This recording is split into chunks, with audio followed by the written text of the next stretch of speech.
Well, we make it particularly difficult to get an elite rating. As James says, firstly, it must pass Alpha Quest, our minimum requirement. And in most instances, for new funds, we want it to substantially pass Alpha Quest. We want a high output score. So if a fund loses its rating, it could be one of the factors will clearly be a deteriorating Alpha Quest score. But also sometimes funds don't do as well when we think they should do. And,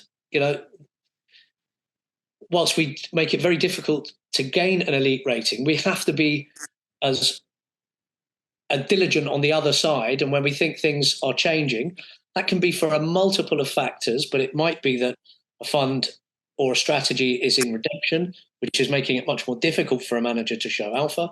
Sometimes funds get too big. And in our judgment, that they may not be able to produce that ongoing alpha. So there are lots of different things in consideration.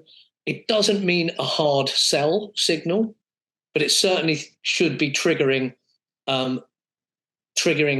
advisors' thoughts if they hold funds that have lost ratings. Yes, and it may also just be more simple than that. For example, if the manager leaves or retires, which always means in our case that the rating is lost, because we require a minimum of a 3-year track record to get the elite rating. So that doesn't necessarily mean it's become a bad fund overnight. But it does mean, I think, as Darius says, that you probably want to have a review of the fund.